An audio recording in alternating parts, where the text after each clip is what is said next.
The Lord be with you. A reading from the Holy Gospel according to Luke.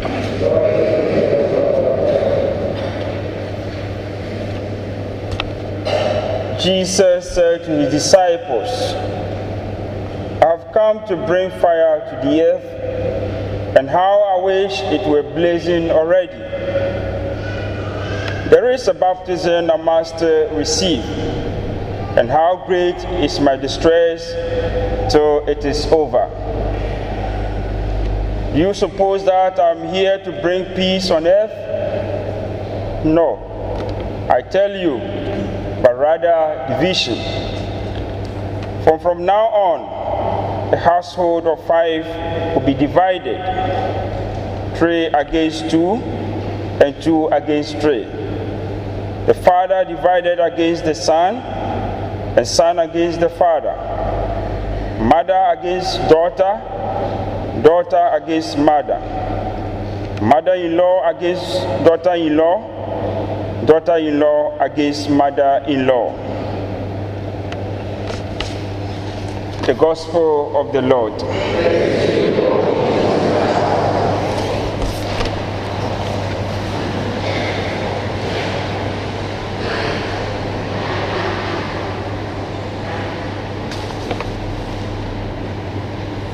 Today we have a pastoral letter from our bishops named Cherishing Life that we are going to read it to you. You can follow the script on the screens. That's it. In the past weeks, we were shaken by several acts of terrorism that cut short the lives of many people. In a few weeks, in France, Germany, and Iraq, these terror attacks killed children and their parents, young people and scores of others. As we know, a few days ago, an elderly priest was murdered at the altar during the celebration of the Mass. These cruel acts against life shock us all. Nevertheless, as Pope Francis reminded us on his return to the Vatican from pilgrimage with young people in Poland, the right to life is also being threatened in less dramatic ways, but no less terrible. So much so that the Pope calls such acts as the first form of terrorism. Pope Francis is referring to what he calls the throwaway culture, a culture in which human beings are discarded as waste. Such a culture prioritizes money over people.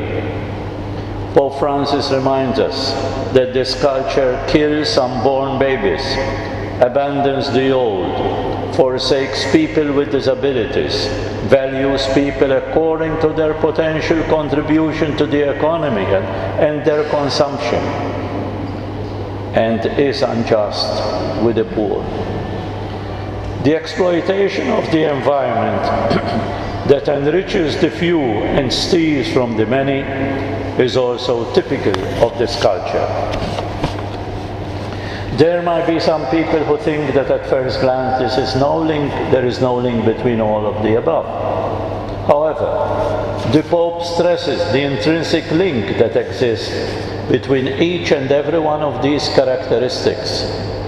We must always protect life, everywhere and at every stage. This is not enough. We must also work together to improve the quality of life in every aspect. We Christians have a special duty to cherish life, because for us human life is a gift from God, who alone is its master, from the beginning to its end. No human being, therefore, can assume for himself the right to directly destroy the innocent life of another, or to regard some persons as having no value or as obstacles. The law must protect the defense of every human life from its conception to death, especially when a person is in a vulnerable or disadvantageous position. In our country, we must all strive for the complete respect for the right to life, lived in its full dignity. During the past few months, two particular issues that have been raised may threaten life at its beginning and its natural end.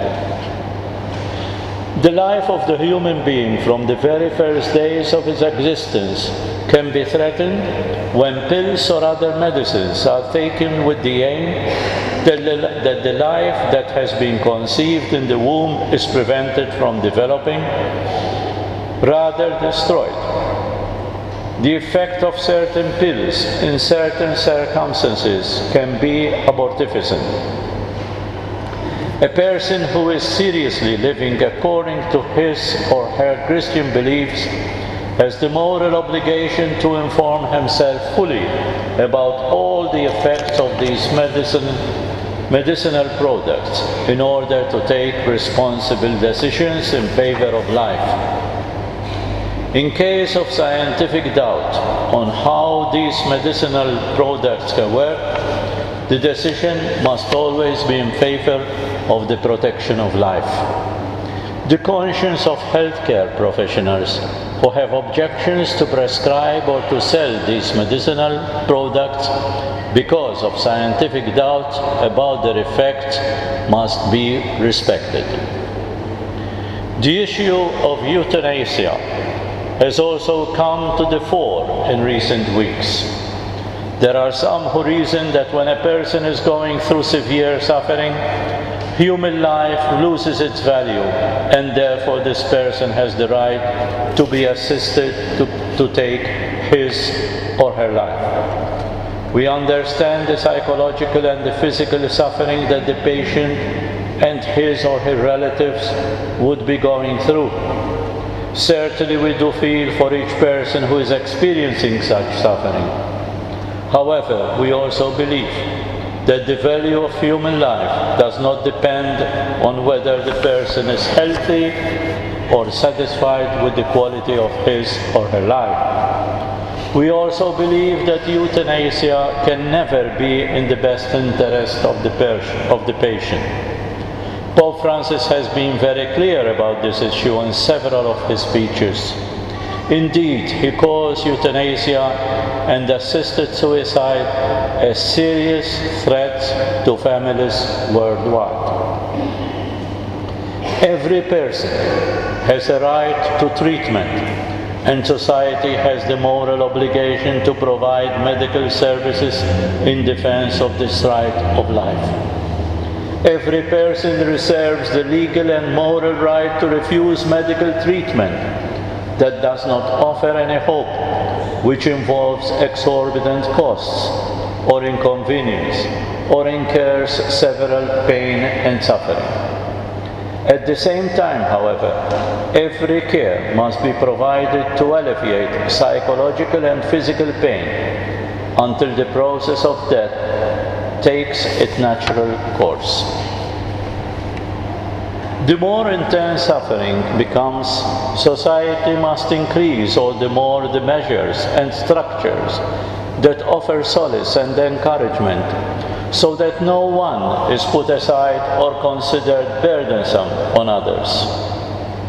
A society shows its merciful face when vulnerable persons are supported and helped.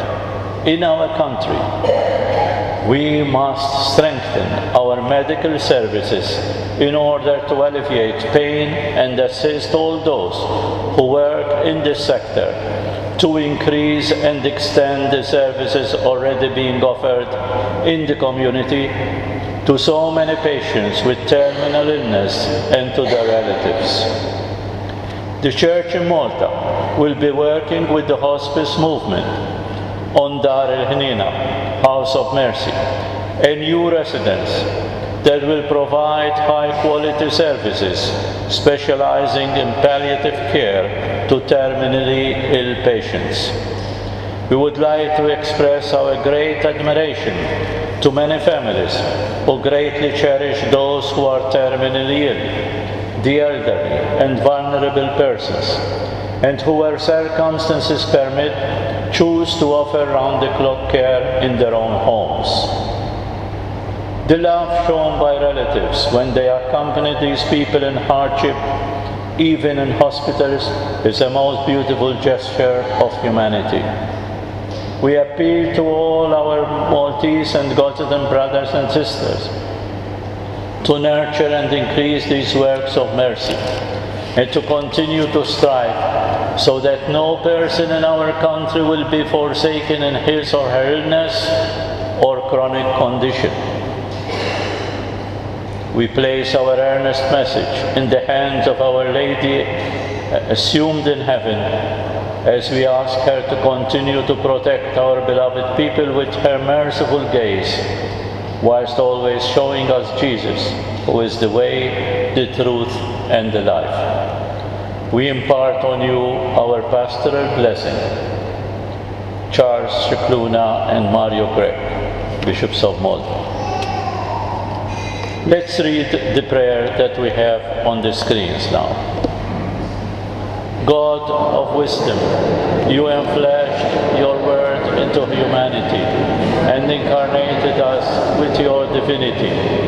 Give us the grace to listen to you in the playfulness of the young as well as the maturity of the elderly. Let us wiggle and jiggle and giggle with delight that you are our God and we are your children. Give us the grace to empower others and call them to go higher and deeper, to grow